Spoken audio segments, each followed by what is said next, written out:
हाँ तो स्टूडेंट, कैसे हो दोस्त। पिछले लेक्चर में बात कर चुके थे अपन किस प्रकार से आपके फ्रैंकलस्टाइन अभिक्रिया होगी, किस प्रकार से स्वाल्ट अभिक्रिया होगी।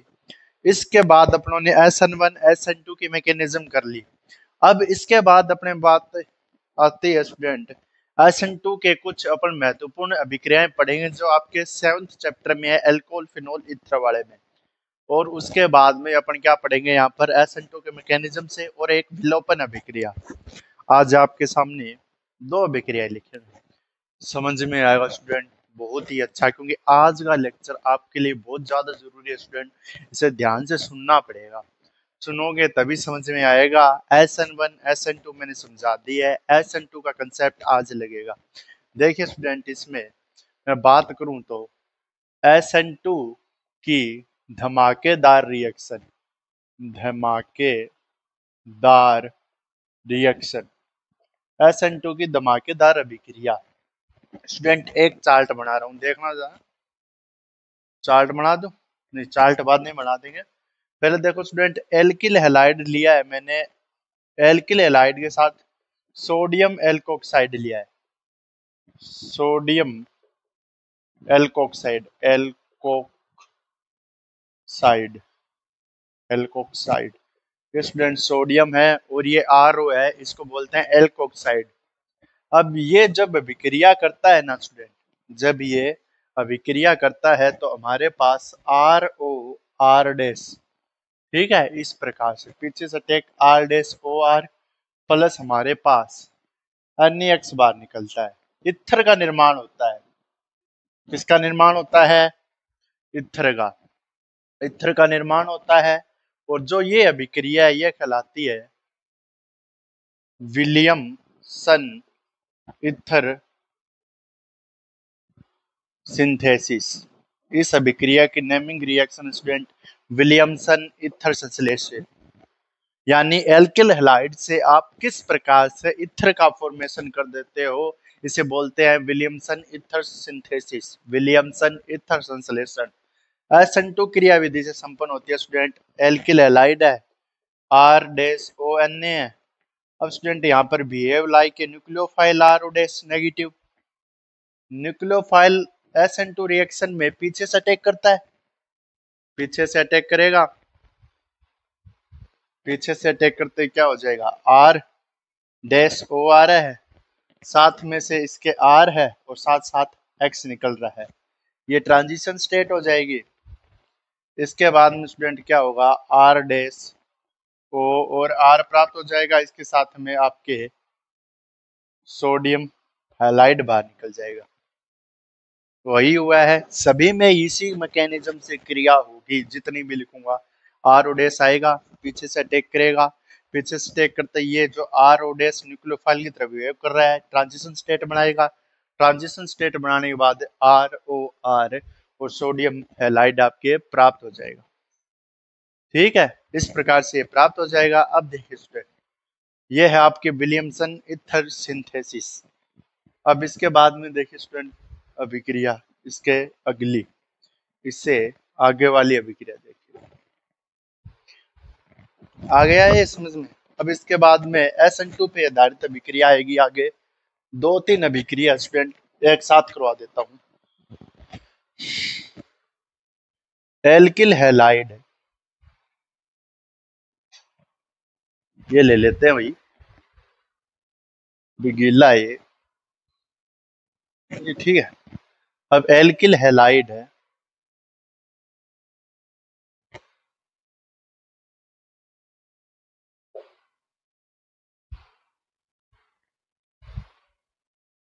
एल्किल हैलाइड है, क्रिया करे पोटेशियम साइनाइड के साथ। एल्किल हैलाइड क्रिया करे सिल्वर साइनाइड के साथ। ठीक है, एल्किल हैलाइड क्रिया करे सिल्वर नाइट्रेट के साथ, NO2 बोलते हैं। एल्किल हैलाइड क्रिया करे कैसियन के साथ होगी, AgCN के साथ।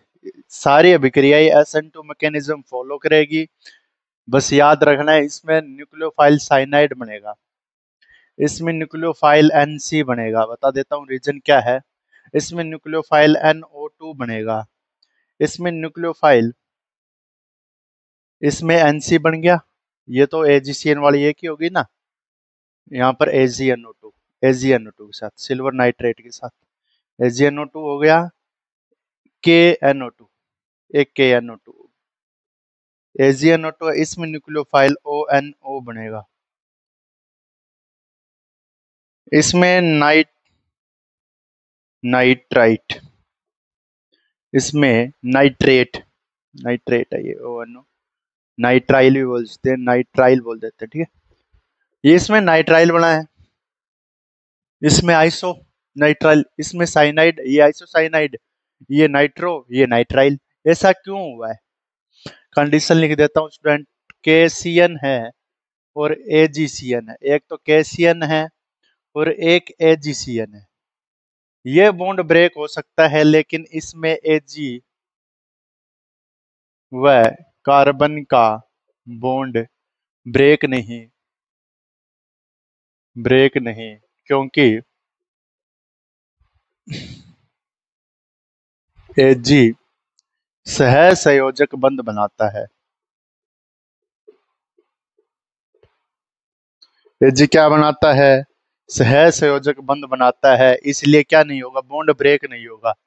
और KCN है, इसमें क्या है, आयनिक बॉन्ड, आयनिक बॉन्ड है, आयनिक बॉन्ड के कारण ये आसानी से क्या हो जाएगा, ब्रेक, आसानी से क्या हो जाएगा, ब्रेक।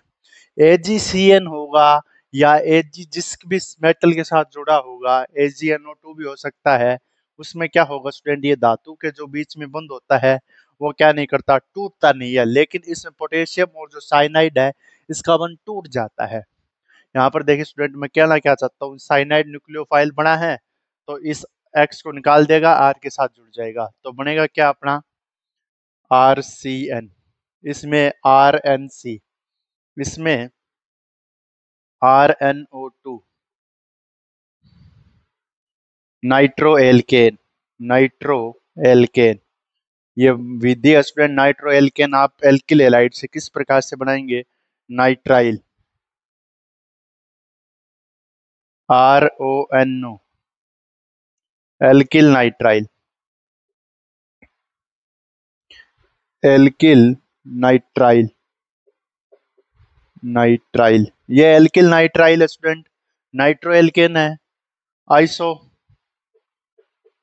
आइसोसाइनाइड है, ये N लिख जाए, और ये है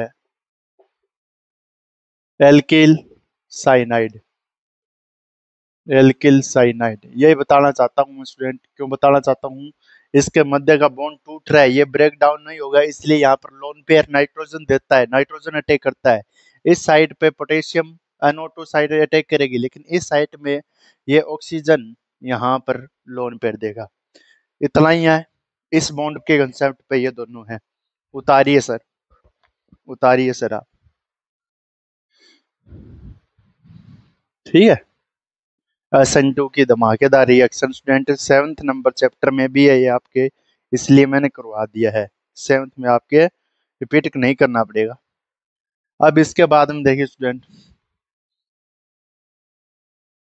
ये होने के बाद अपन आते हैं विलोपन अभिक्रिया। कौन सी अभिक्रिया, विलोपन, आज की लास्ट रिएक्शन स्टूडेंट, विलोपन रिएक्शन, विलोपन अभिक्रिया। स्टूडेंट इसमें क्या होता है, ध्यान से देखिए स्टूडेंट, इसमें क्या होता है, इसकी कंडीशन लिखें पहले, कंडीशन तो लिख लेंगे स्टूडेंट, पहले ये देखिए आप क्या होता है इसमें। विलोपन अभिक्रिया में अपने पास दो कार्बन होते हैं, और यहाँ पर मैं बात करूं तो ये संतृप्त हाइड्रोकार्बन है, संतृप्त हाइड्रोकार्बन है, इससे में दो सिग्मा बॉन्ड है, और इससे क्या बन जाता है स्टूडेंट, दुर्बल क्षार, दुर्बल क्षार के प्रेजेंस में क्या बन जाता है,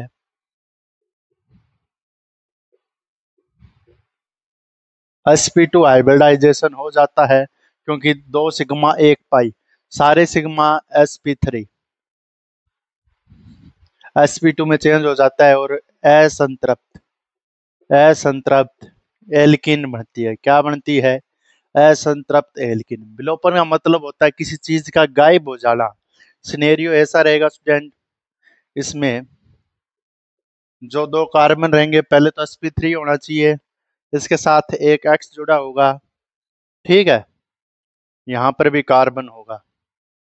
ये X होगा वो तो होगा इसका एल्फा कार्बन, ठीक है, और जो इससे डायरेक्ट होगा ये होगा बीटा, ये भी होगा बीटा। ये X है, ये अल्फा कार्बन और बीटा, तो यहां पर लिख देता हूं, अल्फा से X निकलेगा, बीटा से H निकलेगा, अल्फा से X निकलेगा, बीटा से H निकलेगा, बीटा कार्बन से H, अल्फा से क्या निकलेगा, X निकलेगा। और अपने पास ये सिनेरियो प्राप्त होगा स्टूडेंट जब भी आप करेंगे, ठीक है, इस प्रकार से एल्किन प्राप्त हो जाएगी। क्या हो जाएगी, एल्किन, एल्किन का प्राप्त हो जाएगा। ये इसमें क्या रहेगा स्टूडेंट, बेस, दुर्बल बेस, दुर्बल बेस, दुर्बल क्षार की प्रेजेंस रहेगी। ये सिनेरियो स्टूडेंट उतारिए, एक्स निकल दिया, एच निकल दिया, एल्किन प्राप्त हो गई, ये इसका सिनेरियो रहेगा। अब इसकी मैं आपको क्रिया विधि बता देता हूं और इसकी SN1 से तुलना भी कर देंगे। यहाँ पर दो चीजें और लिख देता हूं स्टूडेंट, इसमें दुर्बल क्षार लिया जाता है। क्या लिया जाता है, दुर्बल क्षार, जैसे एल्कोहलिक आपके KOH ले सकते हैं। दुर्बल क्षार में H2O भी आपके एक दुर्बल ही है, ठीक है, NaOH नहीं, NaOH नहीं, क्योंकि वह H प्लस को निकलने नहीं देता है, निकलने नहीं देता है। NaOH नहीं लेंगे क्योंकि वह H प्लस को निकलने ही नहीं देगा स्टूडेंट। यानी प्रबल क्षार क्यों नहीं लेंगे, H प्लस नहीं निकलेगा और विलोपन अभिक्रिया नहीं होगी, डायरेक्ट SN1 मैकेनिज्म हो जाएगी। उतारिए।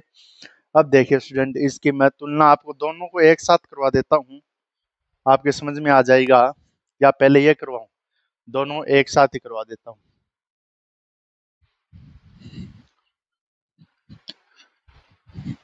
अब देखिए SN1, SN1 क्या करवा देता हूं आपको, दोनों को एक साथ करवा देता हूं, SN1।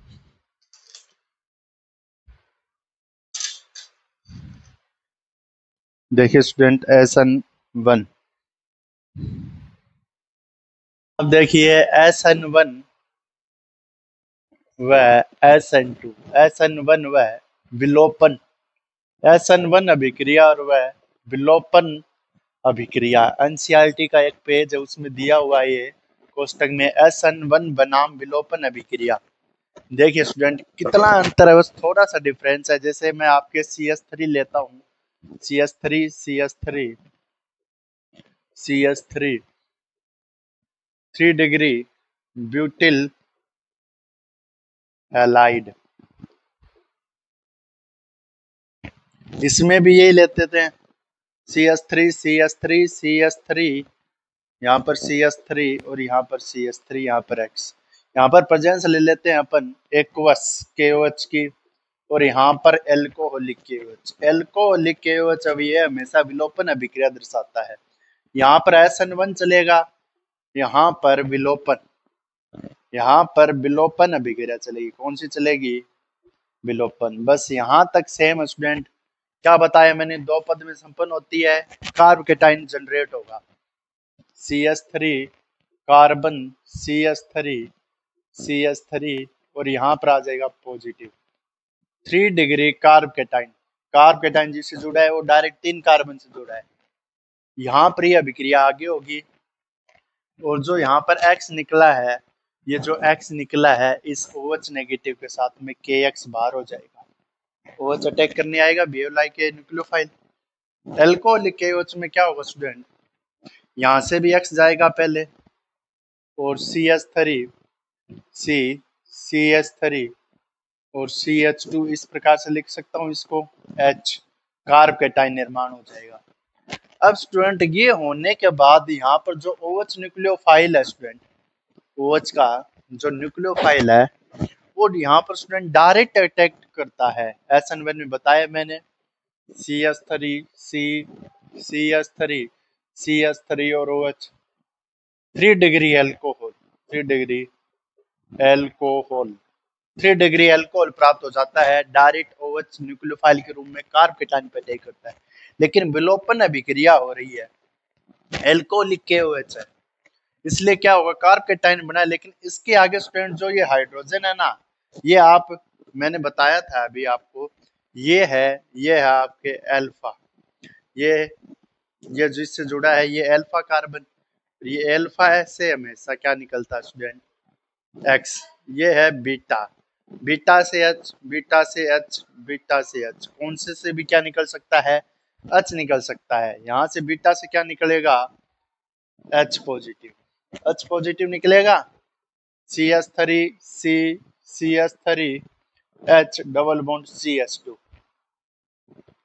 ये प्राप्त हो जाएगा। क्या प्राप्त हो जाएगा, इसका नाम क्या है, टू मेथिल, टू मेथिल, इसके बाद में to methyl prop 1 in, to methyl prop 1 इन प्राप्त हो जाएगा। मतलब क्या है इसका, H प्लस निकला, इसका मतलब ये है स्टूडेंट H प्लस निकलता ही ये बॉन्ड यहाँ पर शिफ्ट होगा, ये बॉन्ड होगा यहाँ पर कार्ब कैटायन को संतुष्ट करने के लिए, और एल्किन फॉर्मेशन इसमें होगी, इसमें एल्कोहल, यानी SN1, ये तो SN1 हो गई, ये यहाँ पर विलोपन हो गई, यहाँ पर कौन सी हो गई, विलोपन। इतना ही अंतर है इसमें, इसमें अंतर है SN1 में कार्ब कैटायन से आगे अलग है, डायरेक्ट न्यूक्लियोफाइल अटैक कर सकता है। एल्कोहलिक KOH के कारण क्या होता है स्टूडेंट, ये अटैक नहीं कर पाएगा, जो H प्लस है वो निकलकर एल्किन फॉर्मेशन कर लेगा। उतारिए,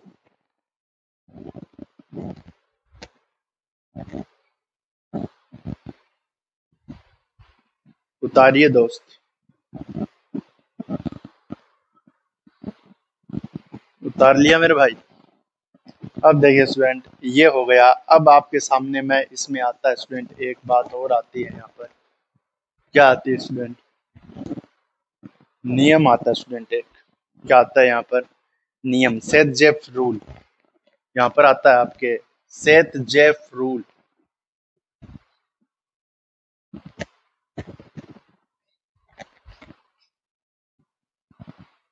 सेथ जेफ रूल, आपको ये रूल तभी समझ में आएगा जब एग्जाम्पल देंगे, ठीक है। क्या आता है यहाँ पर, सेथ जेफ रूल। अब देखिए student, Seth Jeff rule, Seth Jeff नियम, वह एल्किन ज्यादा स्थायी होती है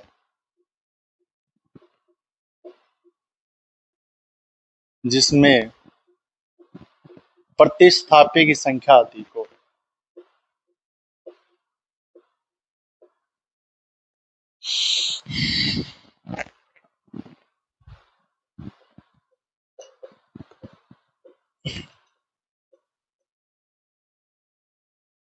वह एल्किन ज्यादा स्थायी होती है जिसमें क्या हो, प्रतिस्थापी अधिक हो। स्टूडेंट मैं आपके सामने लिख देता हूँ, एक ये CH3 CH2 CH और CH3, ये बीटा है, ये बीटा है, ये अल्फा है, इसका नाम क्या है, ब्यूट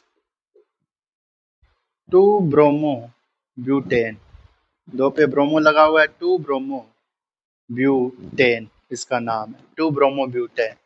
दो प्रकार से अभिक्रिया हो सकती है स्टूडेंट, ए रूट और बी रूट। ए रूट इसको नाम दे देता हूँ, बी रूट इसको नाम दे देता हूँ। देखिए स्टूडेंट, अगर यहाँ से बी आर तो चला जाएगा, ऑब्वियसली बात है, और यहाँ पर प्रेजेंस किसकी होगी, एल्कोहलिक KOH की प्रेजेंस है, बी आर जाएगा, कार्ब कैटायन छोड़ेगा, CH3 CH2 ए रूट वाला करना है ना, कार्बकेटाइन, और यहाँ पर बच गया CH2H। इसी प्रकार से यहाँ बचेगा CH3 CH CH positive CH3। B root ये है, ए रूट ये है। अब देखो स्टूडेंट, अगर मैं यहाँ पर बी रूट वाला H प्लस निकालूं इस प्रकार से, ठीक है, और यहाँ पर मैं ए जिसमें ए है माना है अपनों ने, ये निकालूं तो इस प्रकार से, अगर ये निकले तो CH3 CH2 CH double bond CH2 बने, ऐसा बने। अगर ये निकले तो CH3 CH double bond CH और CH3 ऐसी बने। अब बताओ स्टूडेंट, प्रतिस्थापी ज्यादा किसमें है? इसमें है, दो दो मैथिल ग्रुप है, इसमें एक ही प्रतिस्थापी है, तो कौन सी ज्यादा स्थायी होगी? ये, ठीक है। इसका नाम क्या होगा स्टूडेंट? 4 है और 2 पे इन है, ब्यूट टू इन, और इसका नाम क्या होगा? ब्यूट 1 इन।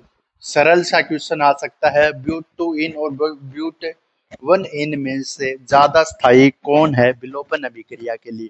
तो ज्यादा स्थायी कौन सा होगा स्टूडेंट? ये होगा। अब विलोपन अभिक्रिया के लिए मैं बात कर लेता हूँ आपके, जो मैंने आपको लिए बताया था ना, वो क्लोरीन क्लोरीन ब्रोमीन वाला, वो किस प्रकार से होता है।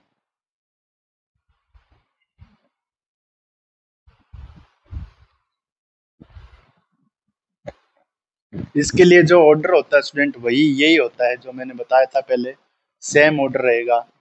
सबसे ज्यादा RF से ज्यादा RCl से ज्यादा Br और Br से ज्यादा Ri। मतलब विलोपन अभिक्रिया भी सेम ऑर्डर चलता है क्रियाशीलता का, यानी क्रियाशीलता क्रम यही चलता है, रिएक्टिविटी ऑर्डर।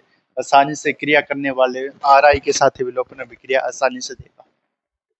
हो गया। मेनली अपन इसका उपयोग करते हैं इन तीनों का। इसका आकार बहुत छोटा है इसलिए उपयोग नहीं करते हैं। ये विलोपन अभिक्रिया हो गई। अब स्टूडेंट मैं आपके सामने 2 क्वेश्चन रखूंगा, बहुत ही इंपॉर्टेंट है, जो 7th के चैप्टर में है, लेकिन आपको 6th के चैप्टर में बता देता हूँ क्योंकि अपनों ने अभिक्रिया की है। क्योंकि SN2 क्रिया विधि मैंने ही आपको बताई है, किसी और ने नहीं बताई है, इसलिए देखो स्टूडेंट 2 क्वेश्चन रख रहा हूँ। ध्यान से सुनना स्टूडेंट, ये क्वेश्चन तभी समझ में आएंगे जब आपको SN2 मैकेनिज्म आती होगी। CH3 CH3 और यहाँ पर CH3, यहाँ पर CH3 और यहाँ पर ONA है और यहाँ पर X है। एक तो ये है, एक है CH3 X है, CH3 है, C है, CH3 है, CH3 है, फिर यहाँ पर O है और अन्य है। मतलब न्यूक्लियोफाइल कौन सा अच्छा है? ये न्यूक्लियोफाइल बनेगा तो CH3O नेगेटिव का बनेगा, ये न्यूक्लियोफाइल बनेगा। ये बनेगा तो स्टूडेंट CH3 विलियमसन ईथर संश्लेषण पर ही है ये नेगेटिव चार्ज, यहाँ पर नेगेटिव चार्ज, यहाँ पर पॉजिटिव चार्ज। कौन सा अच्छा न्यूक्लियोफाइल है? रिएक्शन ईथर कौन से में अच्छा बनेगा? ए होगी या बी होगी? कौन सी होगी? दिमाग लगाना है, दिमाग कुछ नहीं लगाना स्टूडेंट। देखो दिमाग में SN2 मैकेनिज्म से क्रिया विधि होती है। SN2 में से ये न्यूक्लियोफाइल पीछे से अटैक करेगा, आता नहीं आगे से, क्योंकि नेगेटिव नेगेटिव चार्ज रिपल्सन मारते हैं, तो पीछे से आएगा। पीछे से आएगा तो यहाँ पर क्या है? Steric hindrance. Steric hindrance steric hindrance का मतलब होता है त्रिविम बाधा। यानी इसमें कितने ग्रुप जुड़े हैं स्टूडेंट? देखो, इसका प्लस आई प्रभाव, इसका प्लस आई प्रभाव, इसका प्लस आई प्रभाव, यानी 3 3 बार प्लस आई लग रहा है, और ये इलेक्ट्रॉन कार्बन को देते जा रहे हैं। इसलिए यहाँ पर क्या नहीं होगा? कार्बन को इलेक्ट्रॉन दे रहे हैं, इलेक्ट्रॉन डेंसिटी ज्यादा है कार्बन के पास, तो क्या हो जाएगा? CH3OH यहाँ पर आसानी से अटैक नहीं कर पाएगा, तो ये रूट फॉलो नहीं होगा। लेकिन यहाँ से देखो स्टूडेंट, SN2 से ही करवानी है क्योंकि विलियमसन ईथर संश्लेषण है ये। यहाँ पर देखो स्टूडेंट क्या होगा, ये जो न्यूक्लियोफाइल बना है, ये न्यूक्लियोफाइल क्या करेगा, यहाँ से अटैक करेगा, इस पर अटैक कर सकता है क्योंकि इसके पास भीड़ नहीं है, तो इसलिए ये मैकेनिज्म हो जाएगा। ठीक है, और मैं बता देता हूँ ये क्या बनेगा, CH3, CH3 और CH3 और नेगेटिव, ये धीरे धीरे जुड़ रहा होगा CH3 के साथ, और X धीरे धीरे निकल रहा होगा।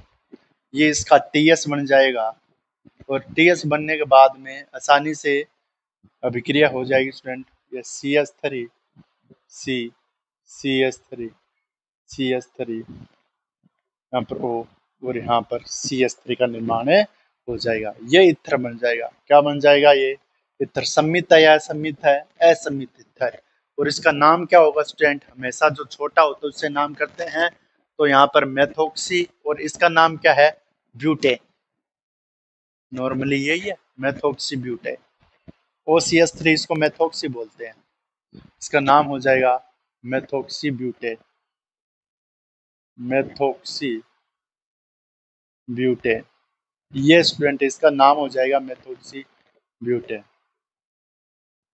इस प्रकार से स्टूडेंट आपके विलोपन अभिक्रिया करवा दी, और इस प्रकार से आपके कुछ महत्वपूर्ण बिंदु हो गए। अब इसके बाद अपन जो अभिक्रिया पढ़ेंगे वो गिरनार अभिकर्मक वुटरज अभिक्रिया, ये बची है स्टूडेंट आपके गिरनार और वुटरज। इसके बाद में अपन सीधे चलेंगे हेलोएरीन में। ये दो और अभिक्रिया बच्चे वो करवा देंगे आपको नेक्स्ट लेक्चर में। तब के लिए बाय।